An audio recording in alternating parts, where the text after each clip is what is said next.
Thank you, dear heart, and welcome everybody. Delighted that you're here. I'm glad we've got an extra few minutes with Dr. Tim's show running a little short. It gives us an extra few minutes today to move into this conversation about first century Aramaic forgiveness. And I've been spending time working on how we're going to move forward with the Khabouris. I actually, back about 20 years ago, I spent a full year on the road with that manuscript, traveling around the country. We're getting high-resolution images made, and everywhere that I took it or presented it, you'd open it, and people could feel the energy. People just go, oh, well, they really feel it. So looking forward to that study. There was I'm not remembering the name of the medical doctor, but there was a medical doctor that wrote a book a few years ago, and his work was very popular and powerful. And he had developed a scale for what's coming from the actuality and what are realities. And his scale went from 1 to 1,000. And there was a group in California that was working with his book. Do you remember the name of that book, sweetie, or that physician's name? I don't. Well, in any event, they did a measurement on the manuscript, and their take was that the manuscript, on a scale of 1,000, measured 985, and they never found anything else that had done that. They actually did a measurement of my book, Why Is This Happening to Me Again, and it was 920. And it was just kind of like a scale of aliveness. In any event, I'm excited that we're going to get into that again. It's made me go back to it in a new way, and so we'll be presenting from the book Enlightenment, which is, as Jeannie said, what we've published so far from the Khabouris Manuscript. And the Khabouris is a text that was found in the Khabouris River. That's why it's named that, the Khabouris River in Turkey back in the 70s. A former partner had gone and funded an expedition and gone to the Middle East to find such a manuscript. They were working on an Aramaic text that came from somewhere in the 700s, and it was not complete, and they wanted a complete text and an older one if they could, and they found actually a copy of the oldest known New Testament, its original Aramaic language.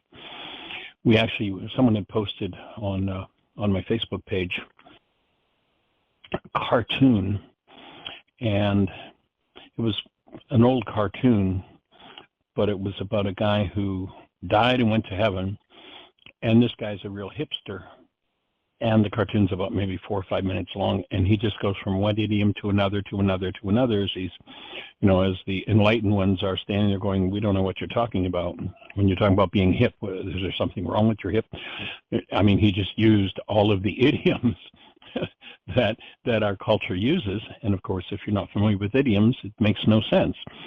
And maybe we'll see if we can get the audio track of that cartoon for that show, because it's just hilarious.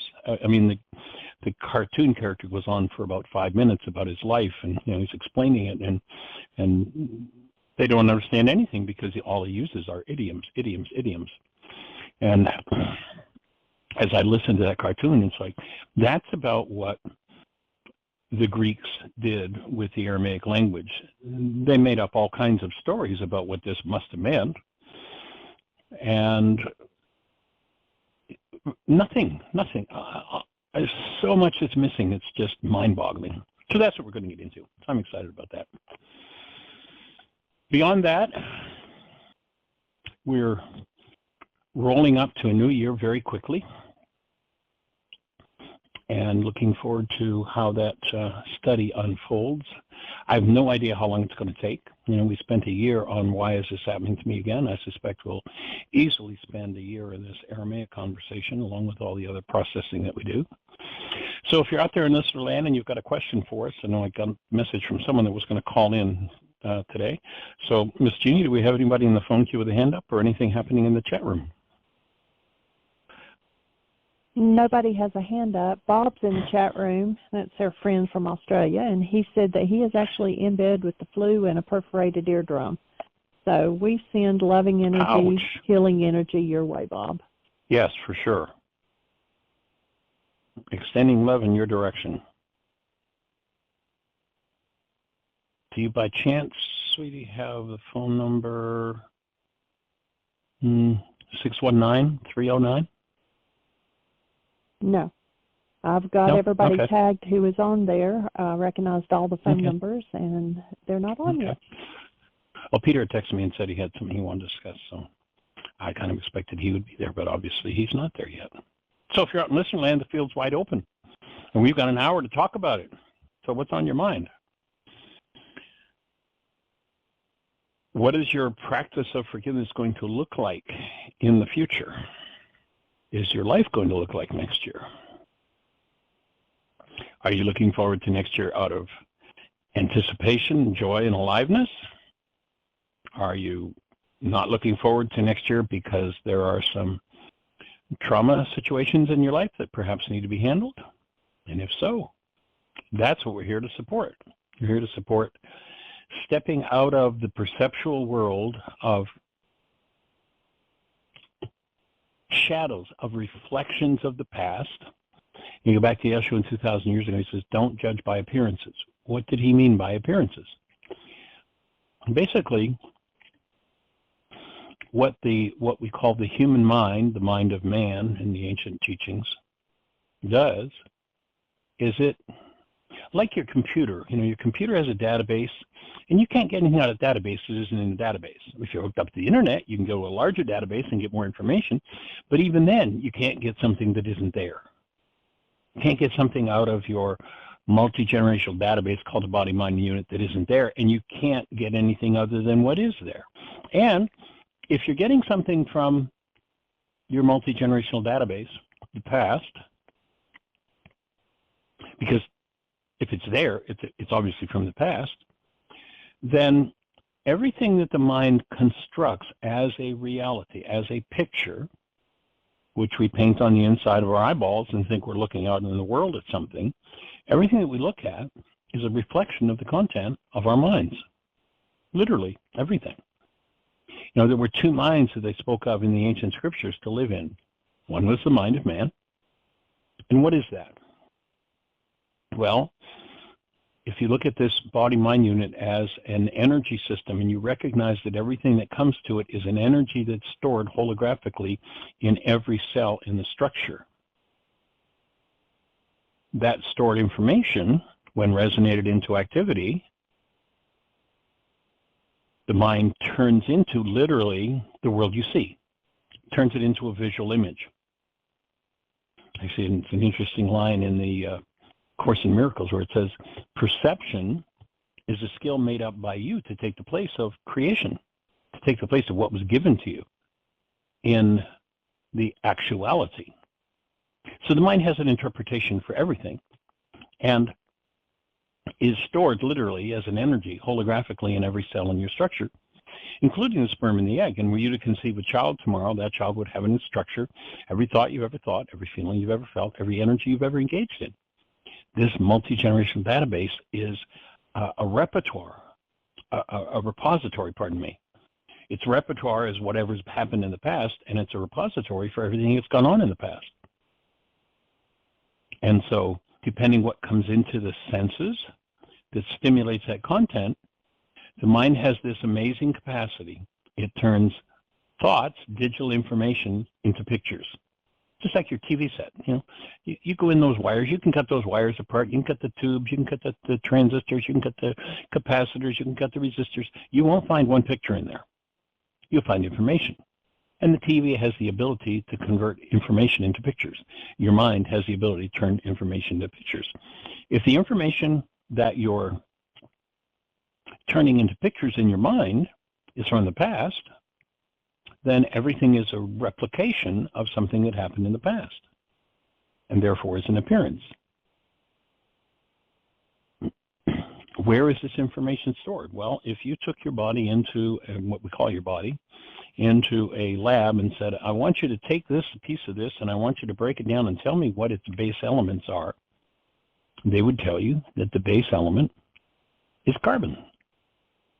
If you recognize that this carbon-based memory system, CBM on the worksheet, has stored everything from the past, then you find that this mind can trick you.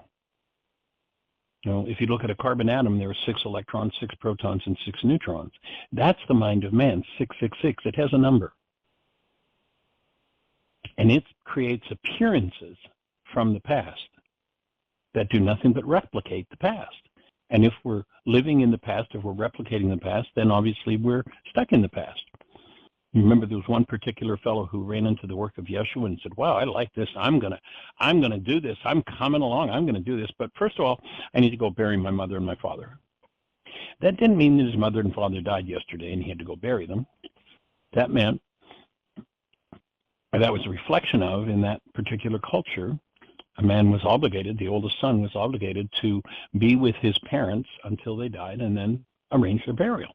So as he said to Yeshua, well, I'll be back, but I'm going to go bury my mother and my father. He might have been gone for 20 or 30 years. And you remember the instruction Yeshua gave him at that moment. He says, let the dead bury the dead. Let the blind lead the blind. If you're living out of carbon-based memory, number one, you're dead, and number two, you're blind. You've never seen anything with your eyes in all of eternity. Nothing that your brain paints on the inside of your eyeballs reflects what's actually out there. But there is another mind in you. It's the mind that conflicts with that mind of 666, carbon-based memory. The other mind, and this is not a religious idea, it's the fact that you get to live in the mind of love, which feeds you information from actuality directly. You can live in that mind. Where you live, where you work, where you have your conflicts, where you have your educational system, where you have your paycheck, everything that you do. If you're living in that mind, then you're living in actuality, and that life is going to be a whole different game than if you're living in carbon-based memory, which just replicates pictures from the past depending on what's happening in the actuality and what the actuality resonates in you. So you've got a choice. There's a self that is stored in carbon-based memory. It's a multi-generational family pattern based on power person dynamics of who most people think they are. It's a picture in the mind. It comes complete with thoughts and feelings, or what appear to be thoughts, and expressions of emotions that seem to be real in the moment. But they are, as Yeshua said 2,000 years ago, nothing but an appearance.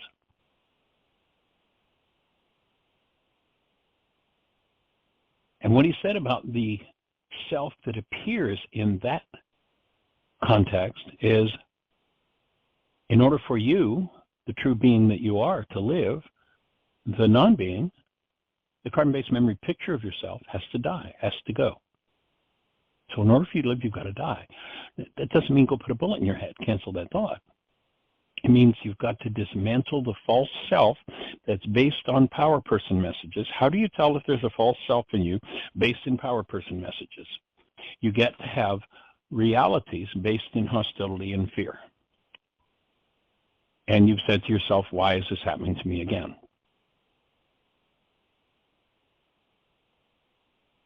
Once you recognize that hostility and fear mean there's something in you to be removed, i.e. something in you to be forgiven, then you open the space to live in a different world. You open the space to actually move into actuality. Now, there's some interesting Harvard research. It says in the time frame where 10,000 brain cells are firing, there are 10,000 measurable units of electrical activity firing off, that in that time frame, the maximum amount of data that goes into conscious awareness, the mind of man, is 9 bits. It speaks about the unconscious part, the part that's hidden from us, the other 9,991 bits of information, as the heart or the unconscious. Remember they said, take care of the heart, for out of it are the issues in life. Because that's where the mass of information, the mass of energetic dynamics are, is in your unconscious. You must forgive from your heart the wrongs of your brother. It doesn't mean, it's not a bleeding heart statement about letting your brother off the hook for what's happening inside of you. If someone stands before you, your spouse, your parent, your child, the guy down the block, the enemy, the friend, and you're in some form of hostility or fear and thinking it's got to do with them, you must forgive. You must remove from your heart that which you put into your brain's image of your brother. And in the ancient scriptures and the way they translated into the Greek, and I actually don't have this in the Aramaic, let's see if I can find it, but they talk about the heart is filled with wickedness. Now, wickedness isn't, the witchy image you have of some evil person. It's basically just saying that everything that's stored in your mind is from the past, and it bears no resemblance to the present, and therefore it tears you out of the present. It costs you your human life. Yeshua, 2,000 years ago, that's what they were dealing with, and it's only exacerbated since then. And men come along to make power trips based in fear out of those teachings. Right down, there's over 300 times we're warned about fear. Do not fear. Let go of fear. Get out of fear.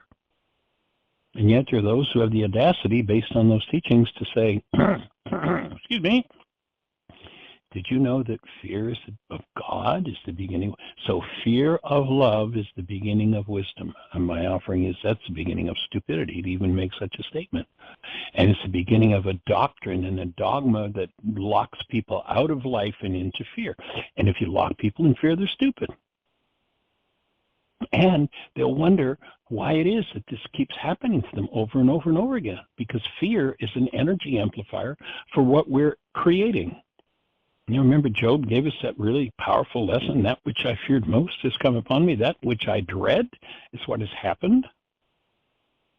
He was talking about our creative process, and yet we have people in the name of those scriptures who are actually trying to convince people that if you fear love, the Creator, that's how you get smart. No, that's how Churchianity gets adherents.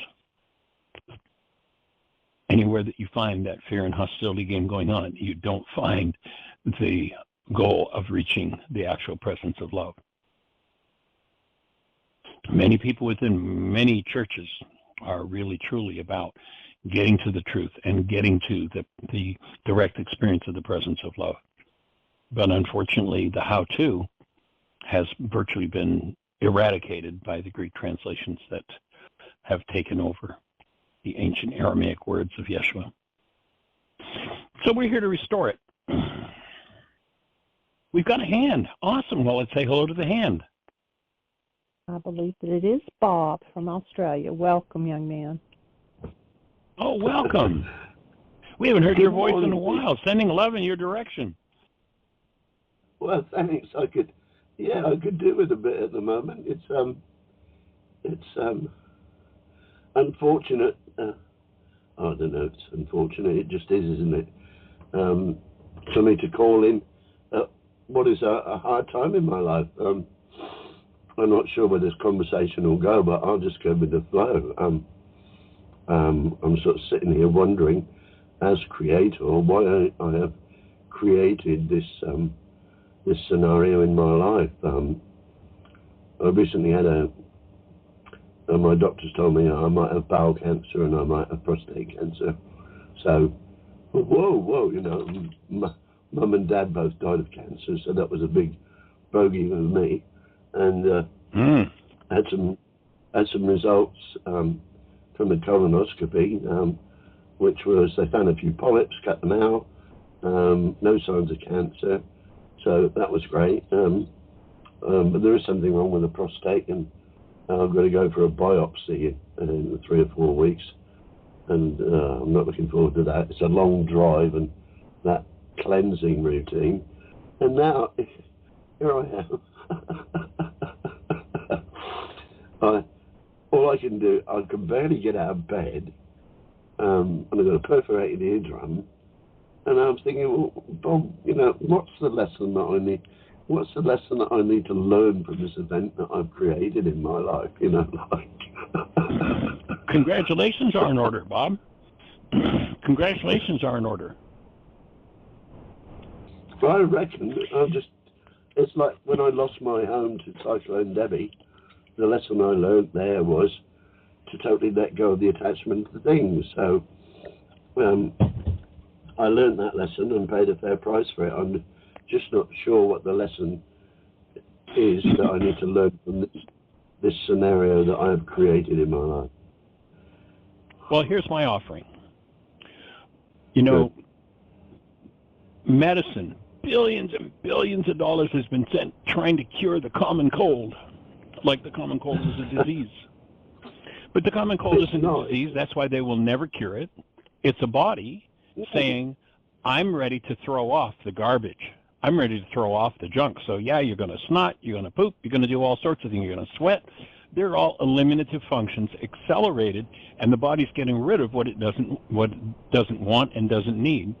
Now, if someone refuses to do that, stays with their sugary, you know, their Cokes and their hot dogs and their dead animal flesh and, you know, the junk food of the culture, and doesn't eat that which really vitalizes, then the cold, when it wants to come out, you know, somebody goes and, you know, if you go into the drugstore, you'll notice that one of those remedies for the cold doesn't say will cure your cold. It says it will suppress the snot coming out of your nose.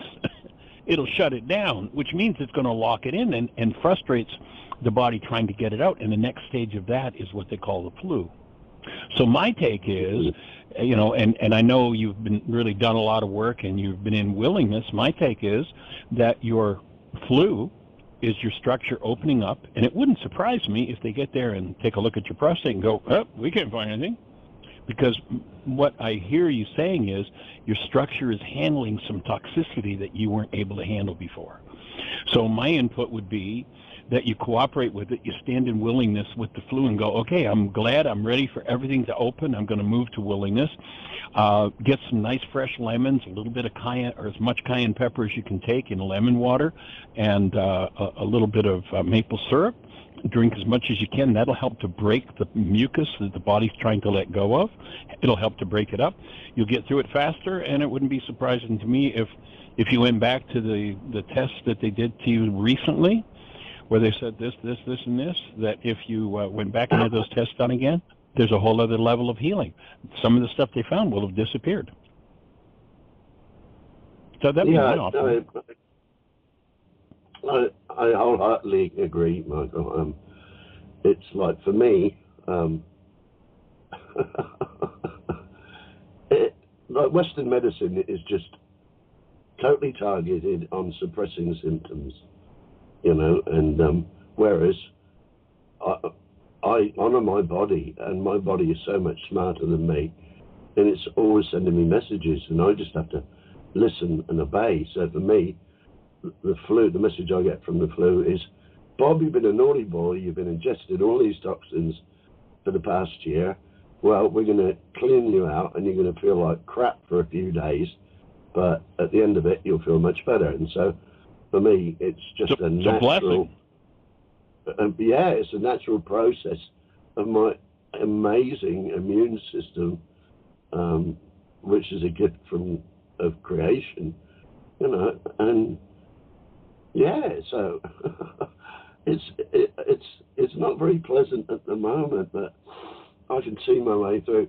And the funny thing is, I'm so aware of my body, like I can hear sometimes, I can hear the synapses in my brain firing. That may sound weird. And also I can feel, it's like when my brain is under tension, it's like, yeah, I'm really getting some strange messages from my body at the moment. But yeah, I knew we would be aligned on this, you know, natural health. For me, and broad brush statements are always dangerous, but for me, science is the sickness and nature is the cure. I have nothing against science and technology that works alongside and in harmony with nature, but I have no time for any technology that reckons that it can improve on nature. For me, that's just I'm with you on that one. Yeah. Good on you, mate. Well, we hold the space with your willingness and extend love in your direction to lift you up and see you being able to move faster and faster through whatever needs to move through, and reaching deeper and deeper into your structure to whatever it is, wherever it is in your structure, to be opened and eliminated by that awesome immune and eliminative system. It's an amazing, amazing device. Yeah. Why would you? Why would you cut yourself off from it? I can't understand that. That's an insanity of Western society, isn't it? Like, oh, I got a headache. I'll put a toxic chemical into my body to cure my headache. Yeah, your body lacks aspirin. That's why you've got a headache. Your body lacks aspirin. We can fix that. It lacks water. And that's that's the end result of people who live in perception, constructs of the mind. Well, looks like there must be an enemy in there. Oh yes, my generations have been trained in enemies. So what do we do with enemies? We kill. Okay, let's find something to kill this enemy within us, rather than how do I treat my structure lovingly, gently, with respect, and support it being able to throw off what never belonged.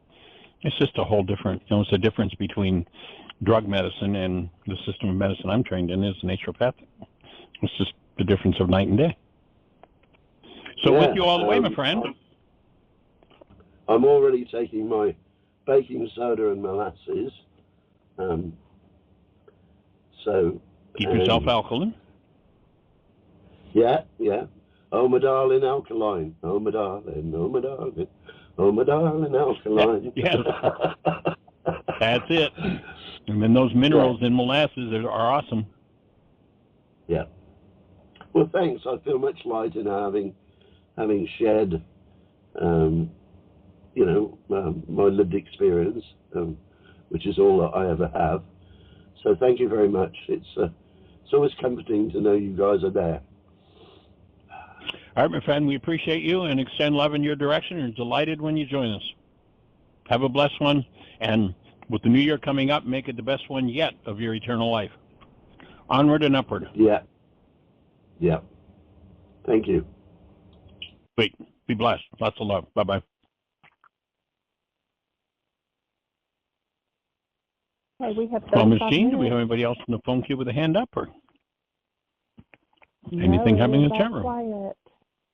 I know with us being offline for a few days, there are a few people missing. They probably thought that it wasn't going to work again today. A shame. So, or an opportunity.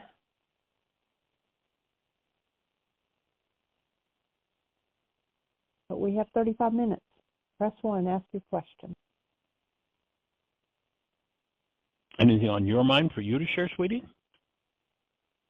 No, can't think of anything. I had a monthly meeting with my graduating class meets one Thursday a month and has brunch together and play catch up with each other and talk about kids and grandkids, and so it was. I had to breathe through several sections when my classmates were talking about basically how decrepit their bodies were getting, and it's like, you don't have to be that way. That's the conversation of the culture.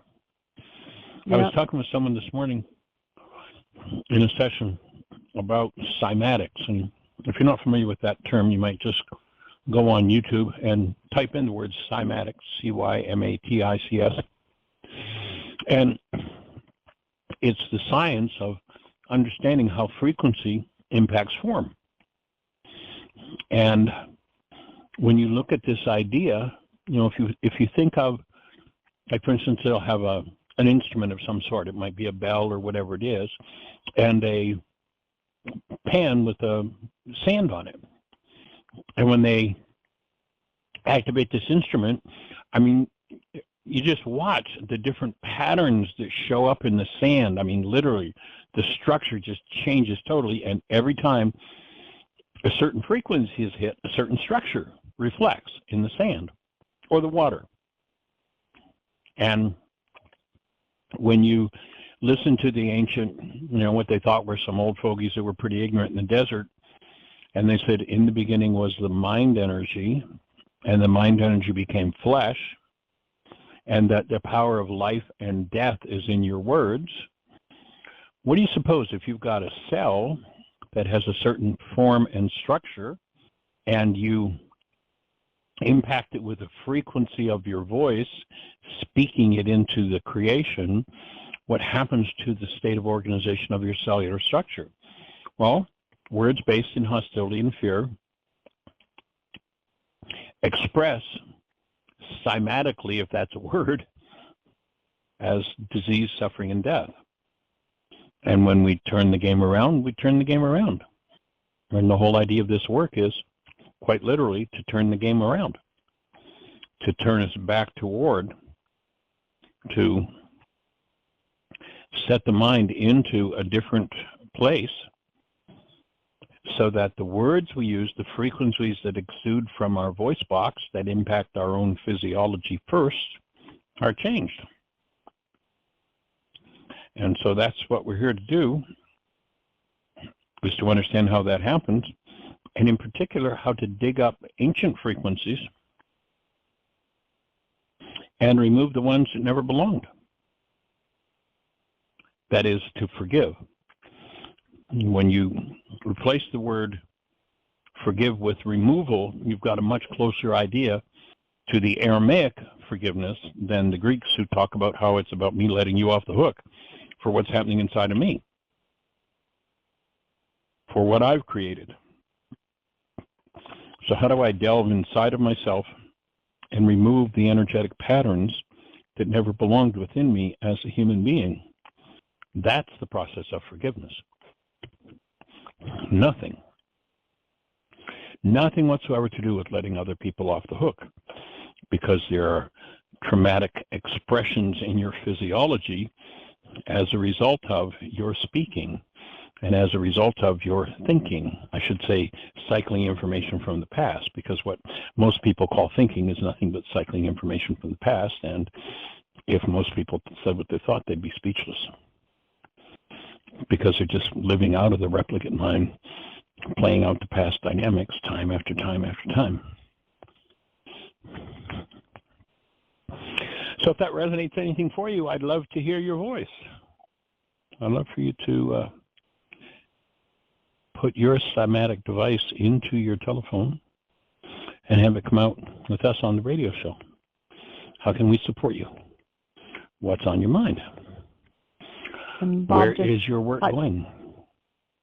Bob just typed in the chat room, my words are my spells, so I cast them wisely, for the universe is always listening and takes everything I say literally, literally. And something that, while you were talking about in our genetic structures and the frequencies that are embedded, you know, Bob talked about that both of his parents had cancer, and so this could be a generational issue for him as well. That, you know, not necessarily, you know, yes, he may have brought it out by, you know, he was mentioning not eating well or whatever, but it could be something that's in his genes that then was triggered into activity. And while there's a whole lot of conversation about genetic disorders and genetic diseases, in the medical world, scientifically, if I remember correctly, the number is something like about 3% of disease processes are attributable to what they call genes. So that's not where it's at. I mean, that's where the content is that needs to be accessed and changed, but it's not a genetic problem. There's a thing called epigenetics, which epi means over, something that causes our genetic structure to move into a certain activity, to reflect certain energetic patterns. So the gene, you know, in the medical world, the genes have always been thought of, or at least until relatively recently, have been thought of as primary. You know, that's the primary organizer of the system. Well, genes have absolutely no ability to activate themselves or deactivate themselves, to turn themselves on and off. Just not possible. Something has to happen in the environment to turn the gene on or to turn the gene off. If there's a gene that's been activated that's expressing as a dis-ease, then that dis-ease can't turn itself off. But if you look at the environmental factor, was the environmental factor, you know, cheap restaurant type vegetable oils? Was that the activator? Was the activator hate? Was it rage? Was it vengeance? Was it fast food over a period of years? Was it buying things in boxes at a grocery store which have no food value whatsoever? If those were the environmental factors, then you correct those factors, and that which turns the gene on tends to turn it off, and vice versa. So understanding that we have a whole lot more control over what expresses. A lot of people play this victim game. Oh, well, I'm just a victim of my genes. No, you're not. You are designed to be the director of your genes. It is up to you what you do with it. By the way, do you know how you tell the sex of a chromosome? You pull down its genes. And on that note, I'll stop talking and say, let's have somebody say hello. Push. I couldn't resist. I apologize. My kids call those my dad jokes. So how can we support you? What's on your mind? If you're on one of those stations where we can't see you, our call-in number, 563-999-3581. If you call that number, you'll be listening to the show live. And if you push 1, that will raise a hand in the control panel, and Jeannie will know that you want to talk to us.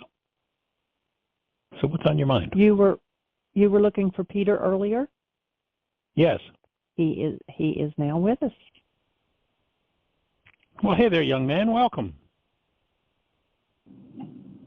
Hi, Michael. How are you doing? I'm in the car, and that's why I got late. But oh, well, that's okay. We can hear you loud and clear. Good. No, I tuned in right when you were talking about the genes, and for my family, the genes were diabetes on both sides, and my father was capable of turning it around through diet and what I would call a really good attitude. So he never got it. However, the grandparents did. And then I ended up getting it. But I was just interested in what you were saying regarding activating the gene. There are a number of good videos on YouTube by a cell biologist named Bruce Lipton. And he shows very clearly what the epigenetic factor is, and that the change that needs to happen is not in the genes, that it's the environment that creates that influence. And when you recognize that a human body-mind unit is an energetic device that's designed to be totally and completely immersed in an energy field called love, and that for most people it's been immersed in an energy field based in just about anything but love, then you get some insight and some realization as to what kind of changes need to take place to bring us back to physically, mentally, emotionally, the place we're designed to live. That makes sense. It does. I appreciate Bruce Lipton a lot. Actually, about 25 years ago, it was shortly after I wrote the book, Why Is This Happening to Me Again? I was in New York City. I was interviewed on a TV station there. And the interviewer, after our interview, said, "Do you know Bruce Lipton?" "No, never heard of him." "Well, he's a cell biologist. He's doing the same work you're doing." I was like, "A cell biologist doing the same work?" And no, I think you got us mixed up. So he sent me a copy of his interview with him. We actually have that on one of our CDs. There's an interview with myself and another one with Bruce Lipton with this interview in New York. And after watching that video, I called the guy back and was like, "Oh, whoa, this is totally new to me, pretty exciting stuff. Have you got a phone number for Bruce Lipton?" And he said, "Yeah, I'll give it to you." And he gives me Bruce Lipton's phone number. And I call Bruce. I say, "Hi, my name is Michael Ryce, and And he stops me mid-sentence. Michael Ryce, you're the author of Why Is This Happening to Me Again? Yeah, how do you know that? He said, I'm sitting here reading your book. He had just spoken at a conference in Boulder, Colorado, at a university there. And someone in the university had given him my book, and he left the conference, was sitting at home reading it when I called him. It was like interesting synchronicity. But he's doing some awesome stuff, some awesome work. He hasn't, and you know, the forgiveness process unfortunately didn't click or didn't catch on for him. One of the things that he often talks about is hypnosis. And many years ago I was trained in hypnosis, and what I discovered, for me at least, was that we don't need to be hypnotized, we need to be dehypnotized. You know, when the masters said transcend, they weren't saying float out in space somewhere. They were saying put an end to the state of trance, get out of the state of hypnosis. And turning the deep energetic patterns in this structure over to somebody else to change for us is not the idea. The idea is to develop the skills to be able to become aware of, decode the content of our own body-mind units, literally down to our own genes, and learn how to remove the energetic influences that don't belong, rather than have somebody else do it for you. So you had texted about an issue you wanted to share with me and do some processing around. So is that still appropriate?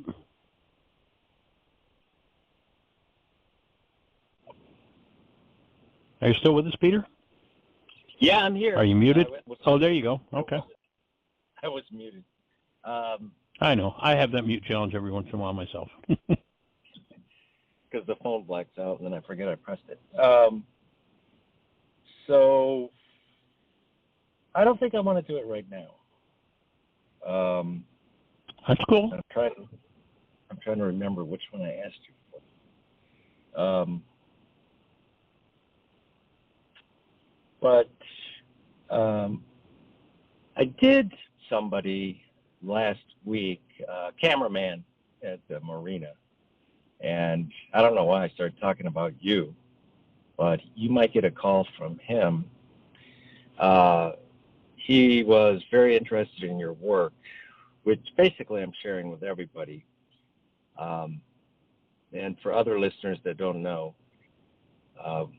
we kind of worked together. I went to your intensive 30 years ago and got back into it this year, but still very impressed.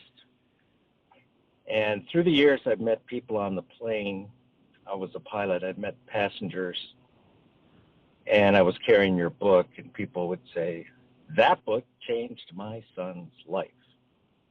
I never got to tell you that because I never really saw you after that. But anyway, I appreciate your work. It's Bruce Glad to hear it. His name sounds... Yeah, you'll enjoy what he's got to say. Okay. Came to Heartland after I had written the book.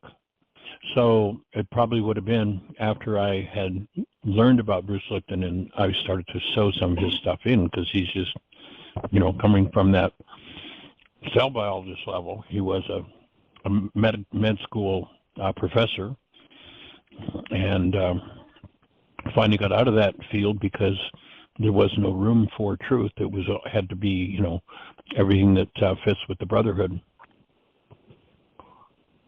That's probably where I heard that name then. It was from you 28 years ago or 30 years ago. Yep. And we met in Unity Church in Atlanta. That's where we actually met. And you were talking about your book. So anyway, accolades to you. And the intensive was great. Do you think you're going to do that next year? We're looking at doing a summer season next year, yes. We almost did one last year. You know, since COVID struck, our last season was 2019. And when COVID hit, we didn't open up. And last year we were kind of on the fence.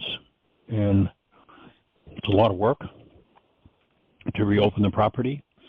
And so it just got to the point where, well, we're not going to do this year. But next time we're looking at, especially if, you know, people give us the indicator that they're interested and want to play, then We'll probably be doing this summer season.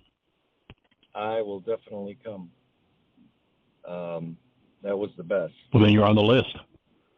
All right.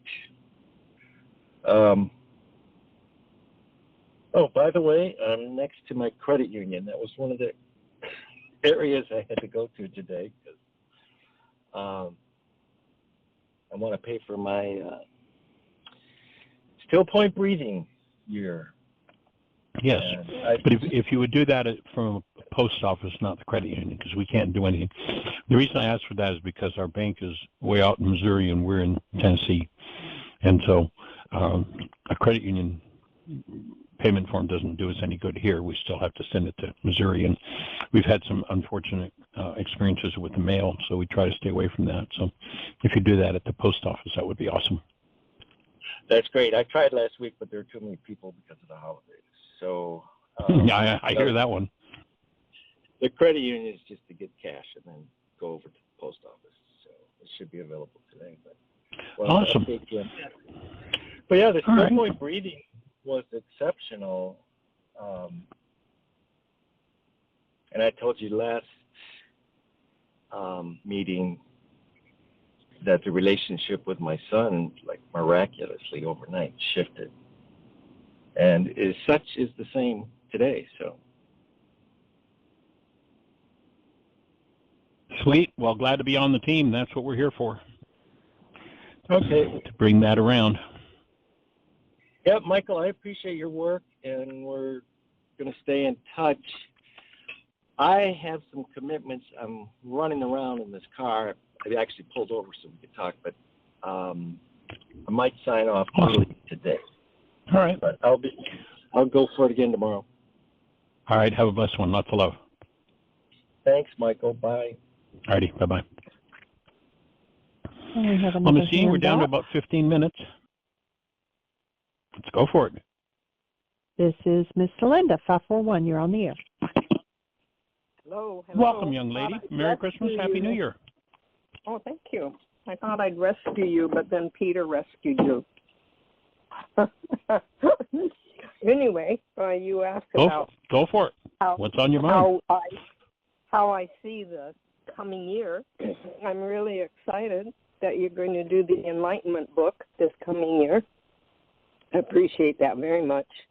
And I ordered that extra copy because I had just loaned out my Enlightenment book after which I remembered that you were going to start reading from it the 15th.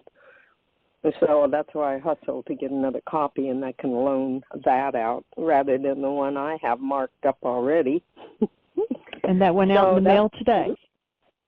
Thank you, ma'am. I'll get that check to you as soon as I can get it to the mailbox. Appreciate it. And, I'm just very grateful for my journey. Had a talk with my brother the other day, and we had a really good talk. I think one of my goals for this year is to learn how to really listen. So I appreciated the recording that Dr. Tim put on the first half of the show, and to learn to really, really deeply listen and to witness people's pain without reacting to it, so that I can be the witness for them so they can feel as if they were not isolated, or if they feel that they would have support. And then, of course, right. I'm finding out what my third one word is for the year, because the first year was abide, where it just jumped out everywhere. The second year was gentle, and that was my focus. And I could hardly find gentle anywhere. I found it in The Gentle Art of Blessing by Pierre Pratervand, and I think I found it once in The Way of Mastery. And so you I found think it in the commitment? Pardon? Have you been working with the commitment? No, that might be something that I would. You might want to dig it out. I got your commitment from your Christmas card. Thank you so much, and it's pasted on my wall right now. So that must be an indicator, right? I have to go There you go. past the cupboard every time I walk into the bedroom. So there it is, right at eye So level. I promise to trust you enough to tell you the truth and treat you lovingly, gently, and Right, with respect.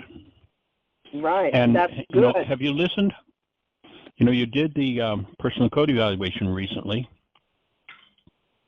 We did Right, it. and I have to Have get you? to Jeannie. I have to get together with you, Jeannie, about that because it's not lining up the way you said in the email to me, and I don't know whether I want to go back and check whether it's me or whether there was something that was a number that was pulled in from another part of the evaluation. So I got to find out. I don't got to do anything. I'm going to find out as soon as I clear my deck, and then I'll be in touch with you about that. They're attached as a PDF, so you should just be able to print it off. Because PDF is like set formatting. Yeah, and I'll have to do that down at the newspaper because I don't have a printer. So what I'll do is I've been trying to copy it on a blank form, all three of them, because I want to compare them. Then, yeah, Question. gently. I'm glad. Anything. Pardon? Question before you go on from there. Have you, since you did the latest evaluation, have you gone back and listened to the videos for the assignments on the evaluation? Not yet, because I want to align that third one with the other two, and then I'll go back and listen. It's very hard for me to be on the computer, Michael. It bothers my whole body. That energy field just really does. So I do much better either with just something that's audio, and so I can listen to it when I'm fixing supper or something. I just would rather not inundate Larry with hours and hours of Aramaic gospel because we're in such a little place. So much of our time is spent together in the motorhome. Yeah. So I will. Well, here's my offering. That definitely was. I think you offered. Excuse me. Oh, that my you offering. offered before. Okay. I'm ready. Do you remember what your word was for the year, what you're planning? For this year? Yeah. Oh, I'm just ready to do it. You do it right at the end of the year. Do what? What was your word? Finding out what your word is. Finding out what your word is, because it's a matter of accuracy. You already said to listen. You shared it. I was listening. Okay, my word last year was gentle. I haven't done my word for this year. Okay, so what I'm going to invite you to do now is I'm going to assign you three things. One, I'm going to offer to you that what you... I have to get paper.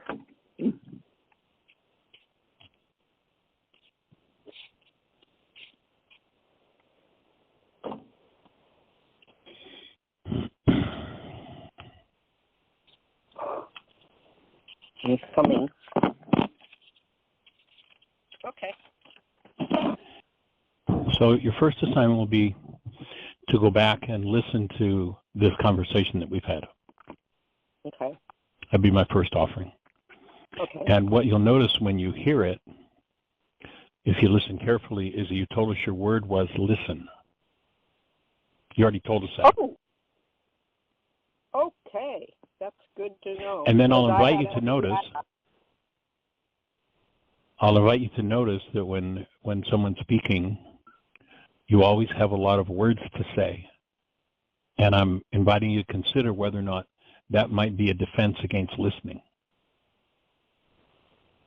I'm sure it is. And and so if you don't want to inundate Larry, I'd suggest get just a simple set of headset, $5 headset, put on your computer, and listen to the assignments for the personal code evaluation. You don't have to work something else out, figure something else out, align anything else. That's just a conversation that I offer. Maybe, perhaps, I might be totally in error, but I might be on track.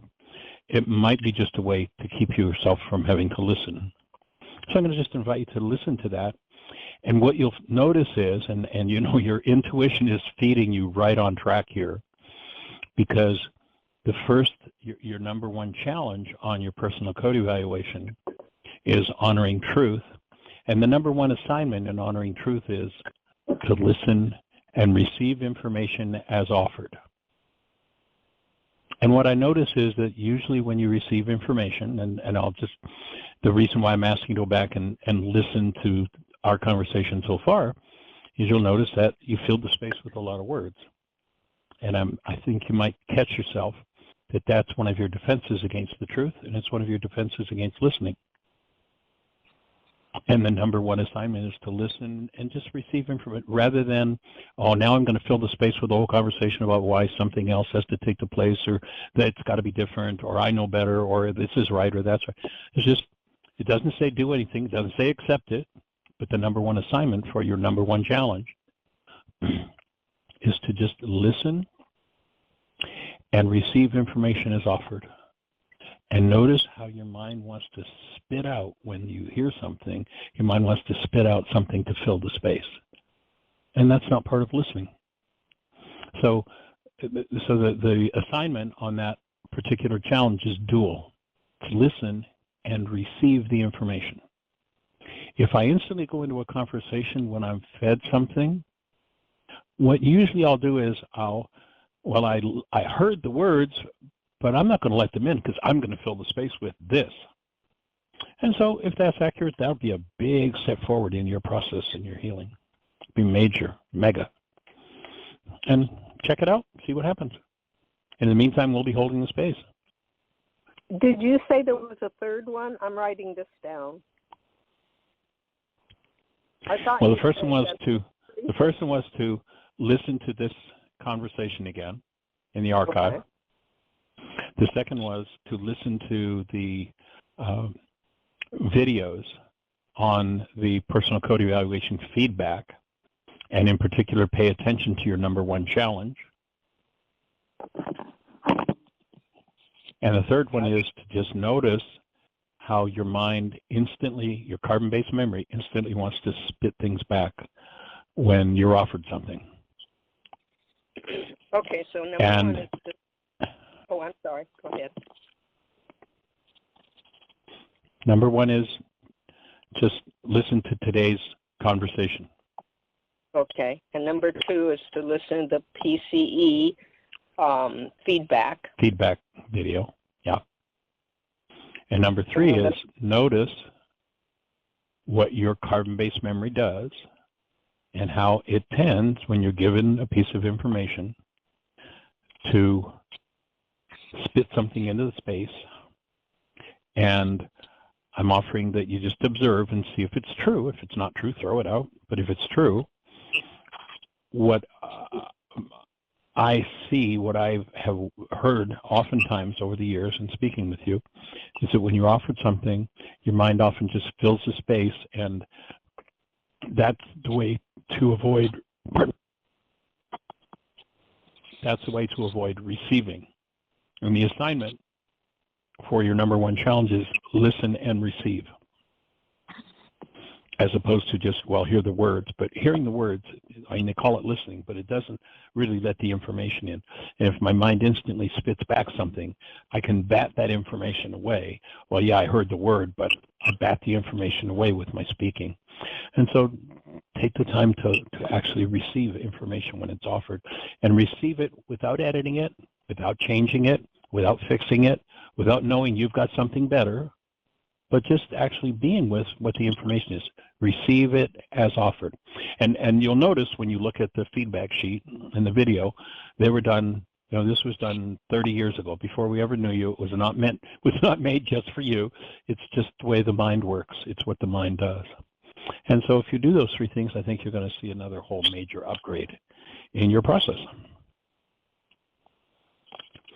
And we're here to hold space for you and for us. Okay, and then I would add another one is go back to my number one for this time. I feel like, at first I couldn't understand, Jeannie, why you said, "Oh, good work," but I'm beginning to see how it all relates.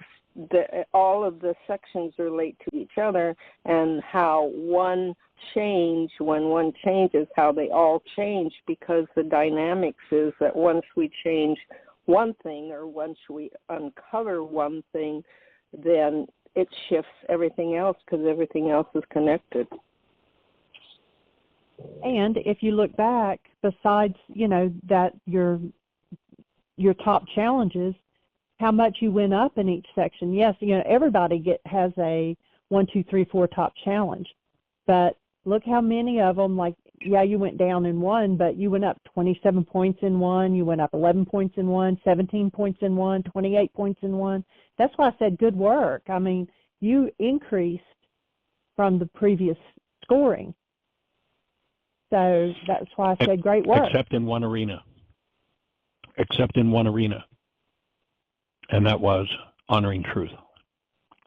Yeah, that one you went And down. the video, when you watch the video on understanding the personal code evaluation, you'll see how, and it's something to pay attention to, how honoring self, honoring others, and honoring truth, how they have to be balanced. And if they're not balanced, then the mind skews its construct, skews its perception. And as you focus on that one and really follow the assignments, especially the one that says, I listen and receive, let yourself be with it, then that one will jump and come into a deeper level of balance, and your mind will just be what's the best way to say it? It will move forward a quantum leap in the way it serves you. This is very timely for me, because I have been attempting to, quote unquote, control, I guess you would say, my interrupting. And it's not a controlling process.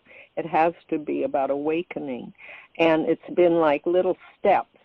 And now, in relation to things that happened to me, and conversations I've had with Larry, and conversations with friends who are in a great deal of pain,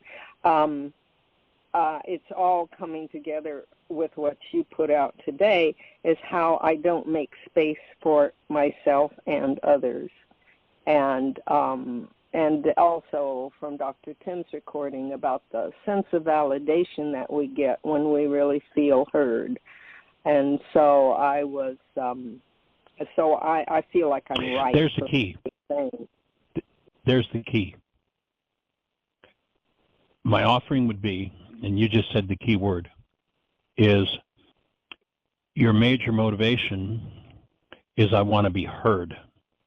How did that prayer of St. Francis go? Seek to teach me to. Oh, a practice. Oh, somebody asked him, how often should we preach? And he said, preach always, and use words if necessary. Yeah. Yeah. So that ability to receive information is blocked when my primary motivator is I need to be heard. I can't hear when I to be heard. When I have something to say and I can just quietly breathe, go inside myself and receive the information that's being offered, a whole different dynamic takes over the mind. Especially if I'm attached to being right or wrong, because to be wrong was but being heard is the same as being right. Same thing, same dynamic. If I need to be heard. That's a good way of referencing it. Yeah. Having to be heard, right? Okay. And when you let go of the need to be heard, there's probably your 77 times 70 worksheet issue is canceling the need to be heard. And canceling the need to be right. Because they're one and the same.